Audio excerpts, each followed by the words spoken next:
Israel के प्रधानमंत्री Benjamin Netanyahu ने संयुक्त राष्ट्र के मंच से ईरान को खुली धमकी दी। उन्होंने यूएनजीए में कहा कि ईरान में ऐसी कोई जगह नहीं जहां वे नहीं पहुंच सकते हैं और यह पूरे मध्य पूर्व के लिए सच है।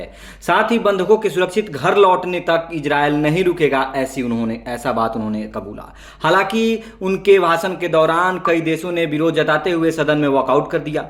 नेतन्याहू ने कहा कि हम जीतने तक लड़ेंगे, कोई विकल्प नहीं है। हम आतंकवाद के अभिशाप को मिटाने के लिए प्रतिबद्ध हैं, जो सभी सभ्य समाजों के लिए खतरा है।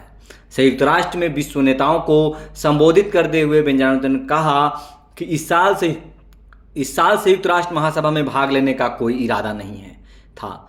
इजरायली प्रधानमंत्री ने आगे कहा कि इस मंच पर वक्ताओं ने इजरायल के खिलाफ झूठ और बदनामी सुनने के बाद उन्होंने अपने विचार बदल दिए। उन्होंने कहा कि मेरा देश युद्ध में है, अपने जीवन के लिए लड़ रहा है। इजरायल शांति के लिए तरसता है और फिर से शांति स्थापित करेगा। बता दें कि इजरायल पिछले कुछ दिनों से लगातार हिजबुल्लाह के खिलाफ आक्रामक है और कई हवाई हमले कर रहा है।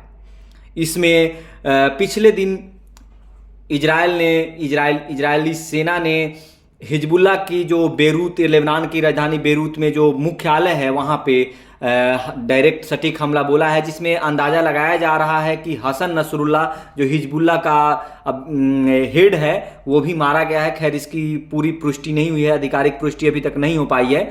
कई मीडिया रिपोर्ट्स में कुछ अलग अलग चीज़ें चल रही हैं, लेकिन बेंजामिन नेतन्याहू के इस बयान से, संयुक्त राष्ट्र के मंच पे जो बयान दिया गया है, उससे एक बात तो साफ हो गई है कि इजरायल इस पूरे जंग में कहीं से पीछे नहीं हटने वाला है। ना ही वो अमेरिका, ना ही वो किसी भी अन्य पश्चिमी देशों की इस मामले में सुनने वाला है, क्योंकि 21 दिनों के जो प्लान थे, जो शांति वार्ता के प्लान थे हिजबुल्लाह के साथ, अमेरिका ने जो तैयार किए थे, उसको मानने से बेंजामिन नेतन्याहू ने इनकार कर दिया है। उन्होंने कहा है कि हम पीछे नहीं हटेंगे। अब देखना होगा कि ये इजरायल हिजबुल्लाह, इजरायल हमास और इजरायल ईरान के बीच चल रहा ये टेंशन, ये मध्य पूर्व को अपनी आगोश में कब तक लिए रहता है और ये और कहां तक फैलता है, क्योंकि अभी भी इसमें कई खाड़ी देश शामिल नहीं है। अब देखना है कि इसमें वो शामिल होते हैं या फिर नहीं होते हैं।